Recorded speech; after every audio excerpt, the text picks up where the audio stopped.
think about fertilizing when they're blooming, and that's not really when they need it. When they need it is if you take them outside for a summer vacation, if you have a place where you take a lot of your houseplants out that is protected and not bright, hot sun, that's the time to give them a little fertilization or change the potting soil and refresh them.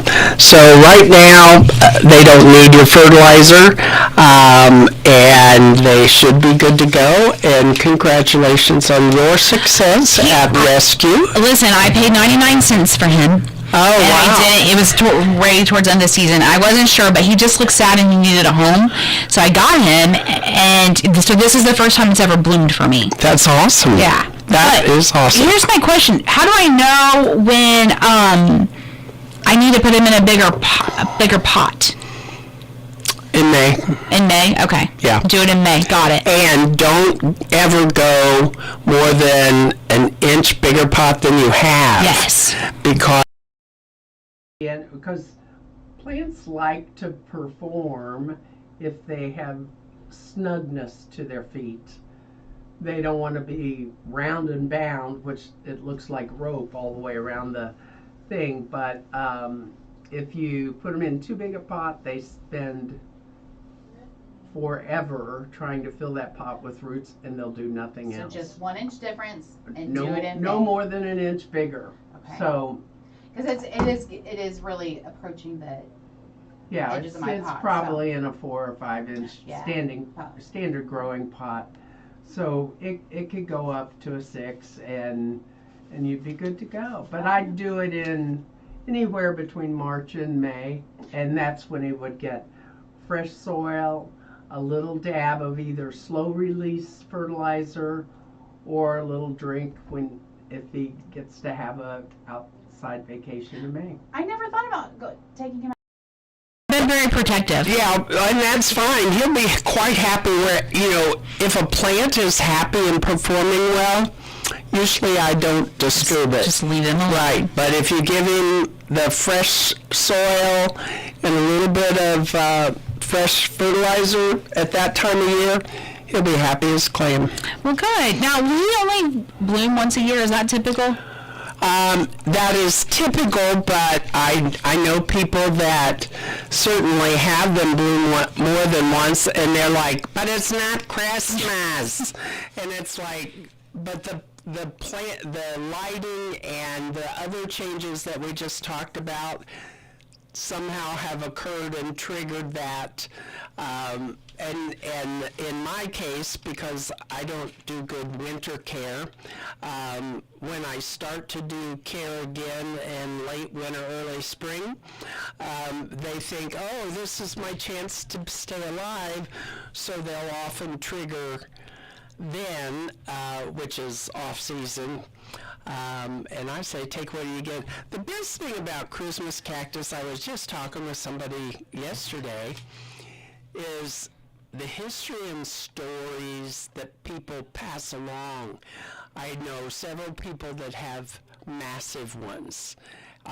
Too heavy to carry, haven't been repotted in years because they're afraid, because it's so big, and it was great-grandma's or it was Aunt Betty's or whatever, and got passed along.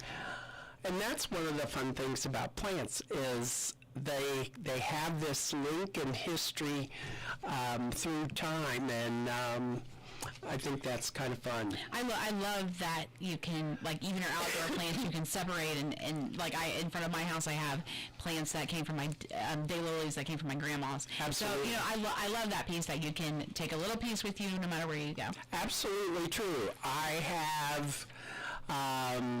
I lived with an aunt for 1 year of nursing school, and that'd be 150 years ago. And she was an extraordinary gardener and had a big, beautiful yard. She grew roses. I never have done that successfully, and I don't intend to ever emulate that. But she had hostas, which I love. And so when I moved to an apartment, I took one hosta. That hosta then went to our first house in Indy, and then it came here, and got divided and divided and divided, and they go about 40 yards down my driveway. I love that. And that would go back to the 70s. That's awesome. And when we first got here, of course, we make a lot of jokes about, we had a beautiful woodland, and then I started filling it with other plants, which turned out to be invasive, and that's before learning took place. But I can look out in my yard and go, well, there's Harriet Reed, or there's Jeanette Wan, and all these people from my garden club, Betty Barnett, and all that sort of thing, Little Violets, whatever they gave me. You have a piece of They're all still there and have done well in spite of me, more than because of me, for sure. But that is a fun memory. It is. No, I absolutely love that. I got a rose last year. This is my first venture into rosing. Ooh. Yeah, because I just hooked Inlet Farm. That's safe. But it's called a rock and roll rose. Oh. And it's a red and pink kind of swirly. And it did really well, which it was, prosperous when I bought it. So I'll be curious to see how it comes How back it does, next year. right, Yeah. right. Well, in the spring we will talk about how to get it ready for a new season of growth. That's right. Because right now it It's just not- needs to rest. it's not and if you did cutting now, then it would have dieback, and it would not be a good thing. I just let it go. So we'll wait till spring on that one. There you go. Well, first I got to give a shout out to my neighbor Todd. He's very quiet gentleman, and a year ago we were at a neighborhood party, and we had an interesting conversation about his little venture in backyard farming. And he was growing heirloom carrots, and my reaction was, good for you. Carrots are not easy to grow. No. We don't have the right soil and so forth. Well, he had an amended bed, and he showed me pictures, and I'm like blown away. So he called on Sunday and said, I'm harvesting some of my carrots because we're going to have roast. Could I bring you some? And I'm like, oh yeah, you betcha. Well, he brought me a huge amount, so we're going to have Todd's carrots on Thanksgiving. How fun! I had some that night, and it's very interesting. Of course, these are the dark purplish, a paler orange than you would traditionally see in a grocery, and a white. And White carrot? and they're very, very thin skinned, so he advised, he goes, leave the mud on until you're ready to use them. Just brush them. You don't have to peel them because it doesn't have a tough skin. So I followed, and we just steamed them with a little bit of honey and butter, of course, and they were delightful. Now they are less intense flavor, so some people would say, well, they're a little bland, but Paul looked up on the mighty interweb and said that the heirlooms often contain more vitamins and trace minerals than some of the newer ones, and I'm like, so, because things are bred and improved either for survivability in the marketplace or to be appealing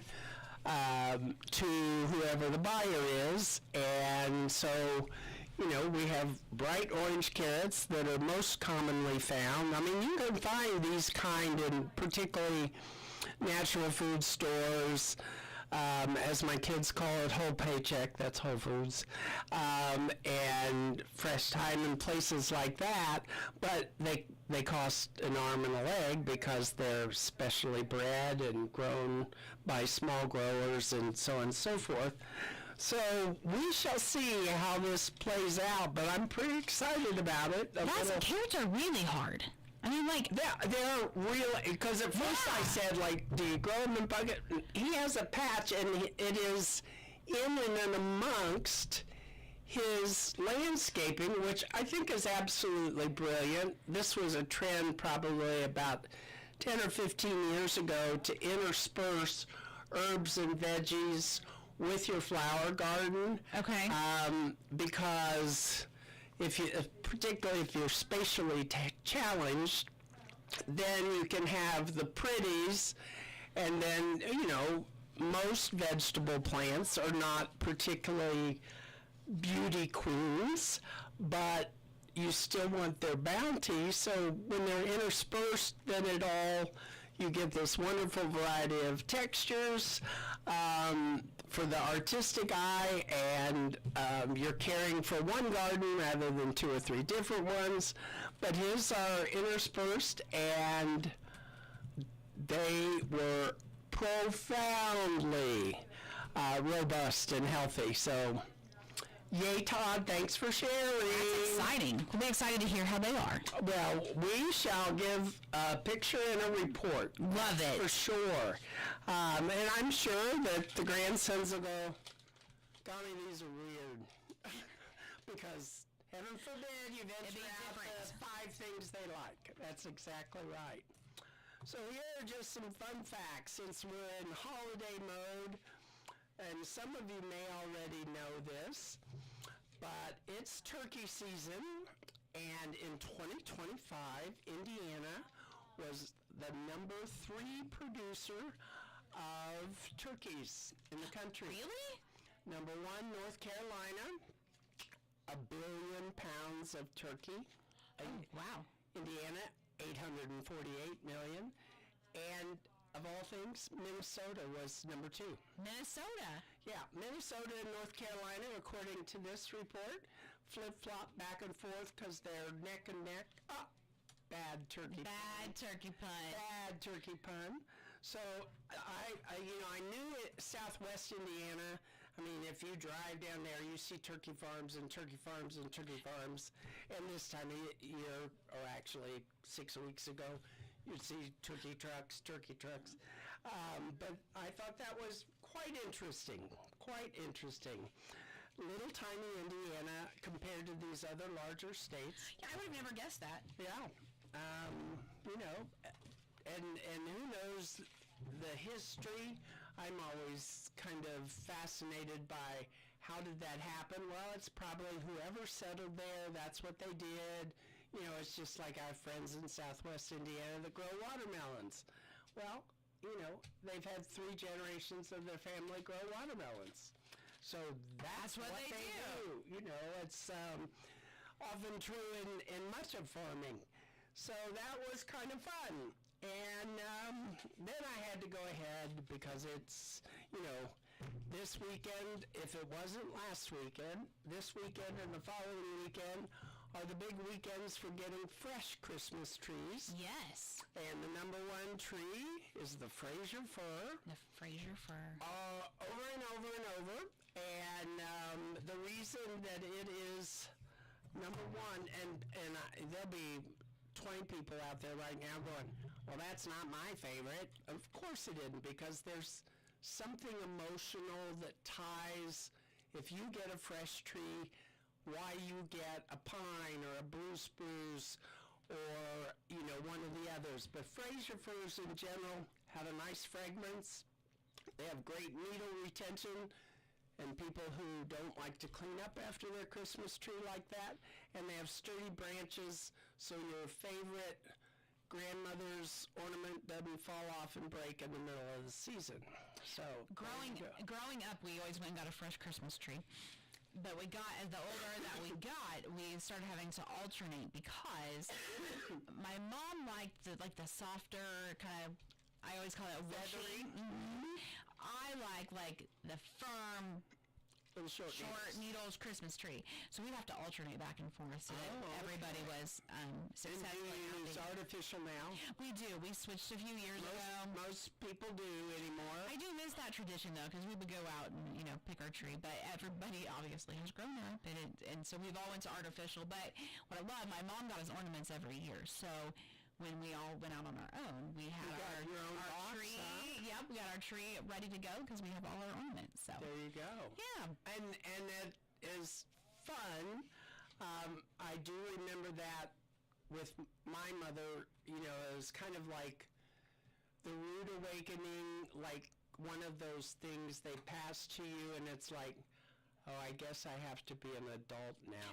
It's time. And these were the ones made out of that vanilla colored construction paper in grade school. Yes. That were colored very badly, hung with a feeble string, and I'm like, I can't believe she kept those after all those years. That's, and my mom sells a lot of our ones from school. There was an elf. I remember making this elf because we had to do yarn, and you had to like that. But I don't know how much yarn that elf took because it was a whole thing. And to wind around and Wind and wind. Yep. So the elf still resides on her tree. Yes. Well, there you go.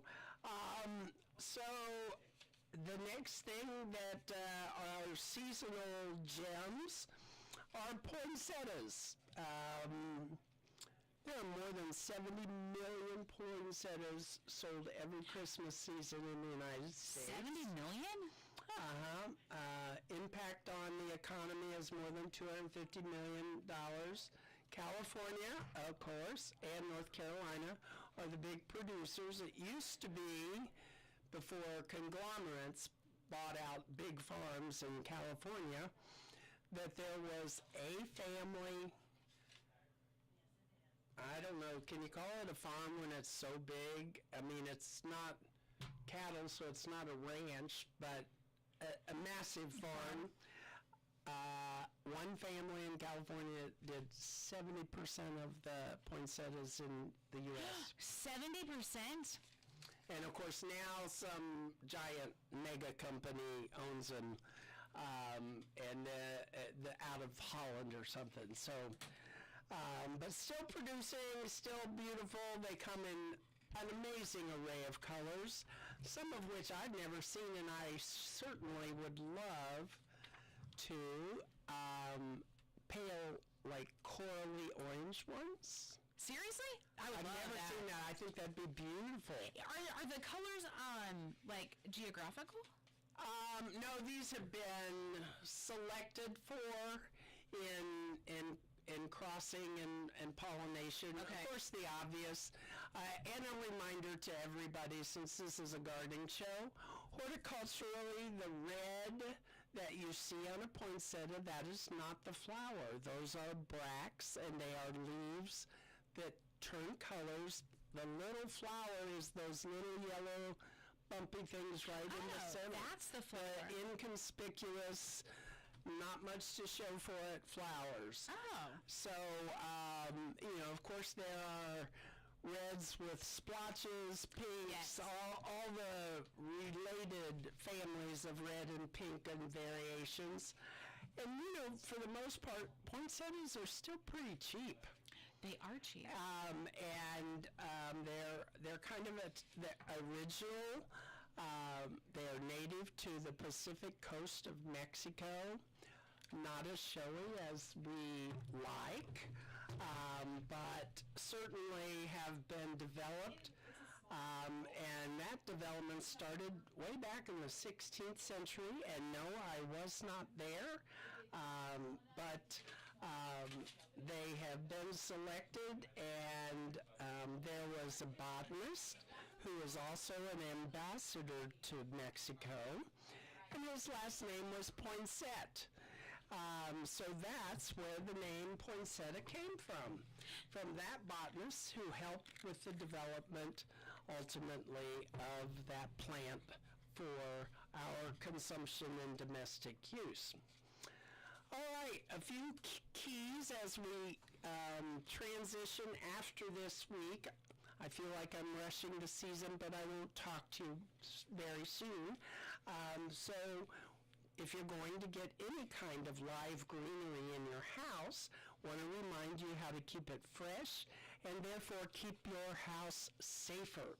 If you get a live tree, as soon as you bring it home, make a fresh cut in the base and soak it, put it in a bucket and soak it for several hours, so because if they are pre-cut or you cut them in the field and bring them home, that cut's going to scar over, and it's going to prevent it from drawing up water, which will keep the needle retention, keep the needles softer, and keep the hazard for fire much lower.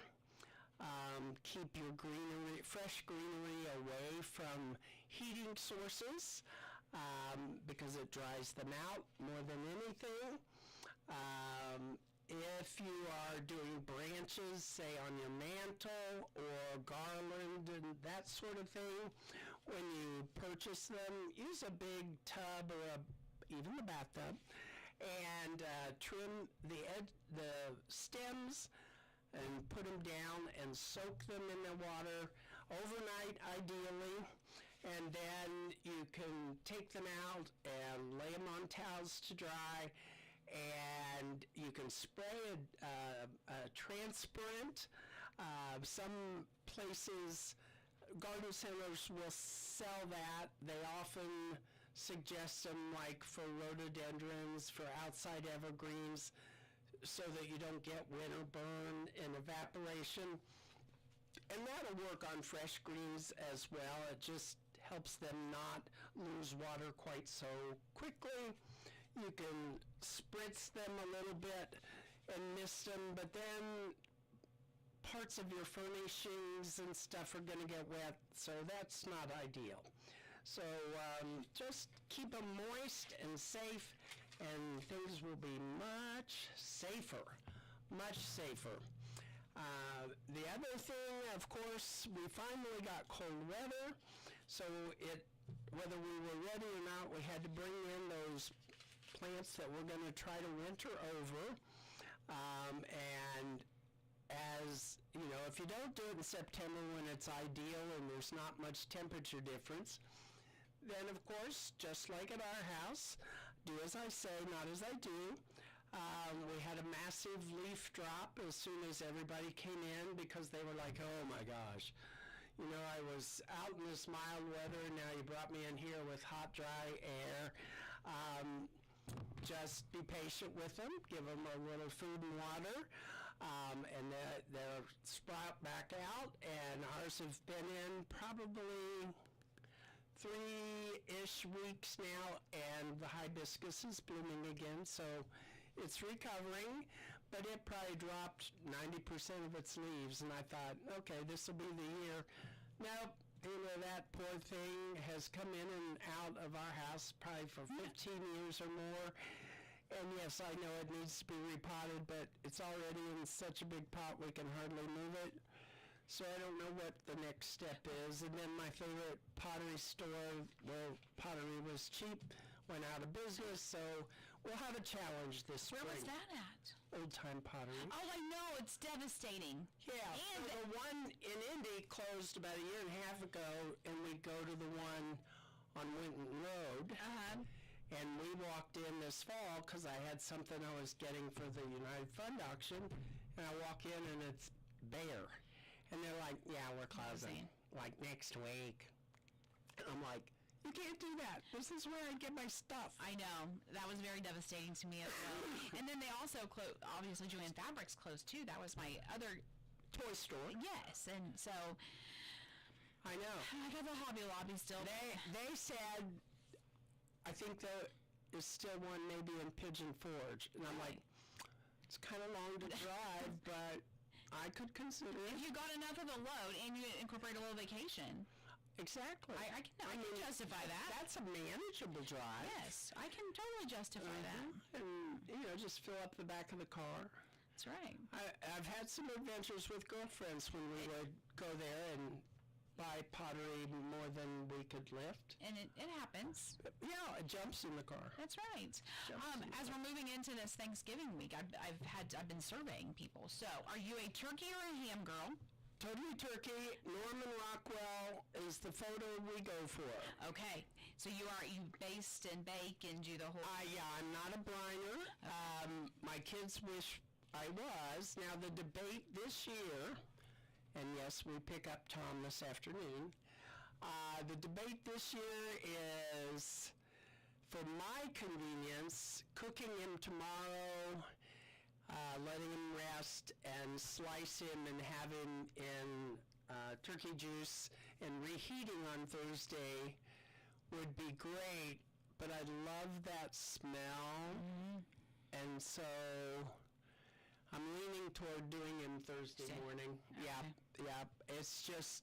It's part of the chaos, and It goes with the day, doesn't it? it goes with the day. All the casserole things will be assembled today and tomorrow because that's easy.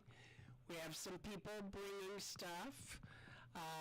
We're going to have 19, so that will be great fun. Yeah. We have much to celebrate and be happy and thankful for, and it will be noisy and crazy, and Paul was funny because we were setting up the tables yesterday, and I do all that stuff. I mean, people make fun of me like, Oh, I love a set table. Oh. It makes my heart happy. we bring it all out. Yeah. And I actually bought a little serving thing, so I have a daughter that loves olives and relishes, so I found online a little special olive fork, Oh, I love it. and it's like, so I actually went out and had to get food so I could use.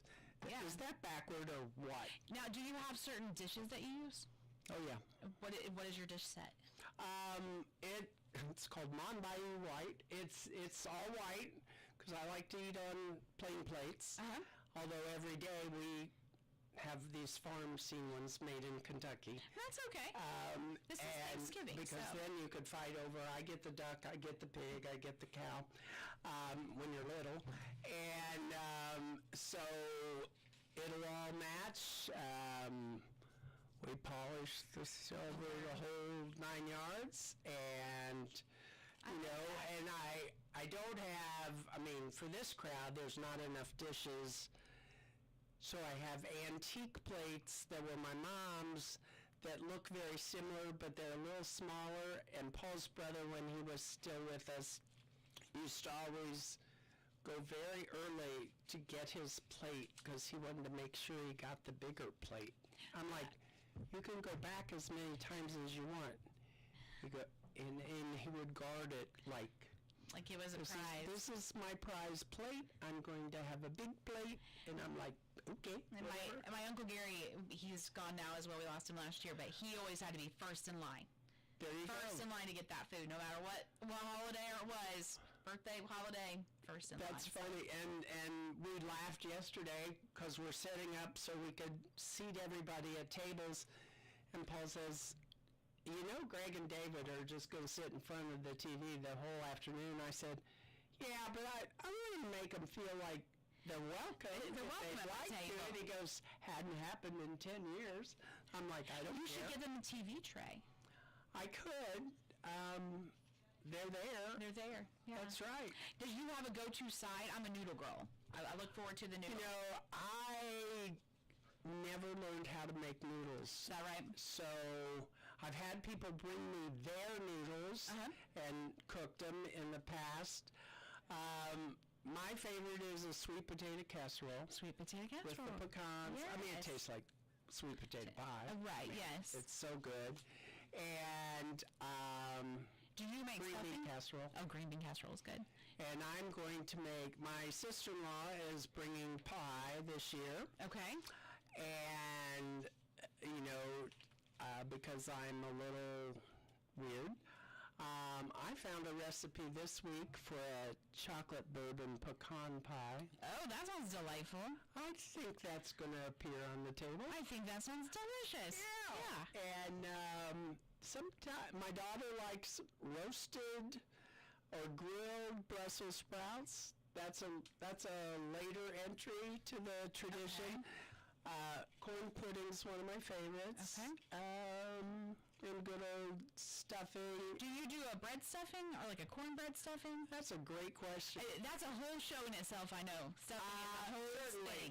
I grew up with, you tear the bread, this is bread tearing day. Yes.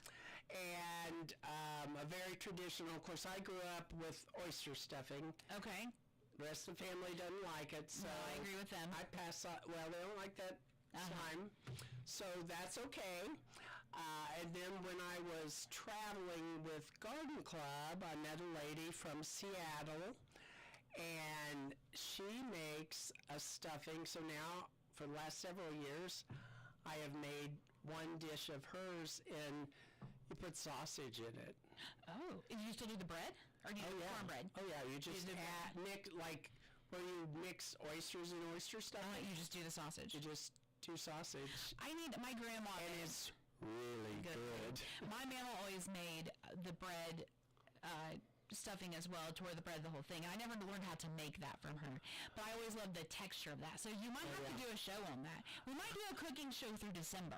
That'd be pretty fun. It'd be fun. We can get, we can do some cooking shows through the month of December to get There you ready for go. Christmas. That could be pretty entertaining. But yeah, and I have the bowl, the wooden bowl that my mother wouldn't do it in, because then you could fluff it until it got, some people toast it and roast it in the oven and I'm like, no, I like it that squishiness a Yeah, little she bit would more. tear it and she would leave Crusty it. on top and squishy in the She would middle. leave it open and then she'd lay a towel over it for some time to let it stale up more or less. Exactly. Exactly. Well, we wish you guys the happiest of Thank Thanksgiving. you. We are It's grateful for been you fun. coming in with us and we're doing grateful this. that you are good to go. We are good to go. We will be back in December. Sure. Yeah, And and we'll we'll- have some wild off Who knows? remarks. Who knows? That's right. We'll be in the craziness of the holiday season. That's right. You never know with us. You're just going to get what you get, right? There you go. All right, Sarah, thank you so much. Happy Thanksgiving. And thankful for all of you who listen. Tree Country 1330 WTRE.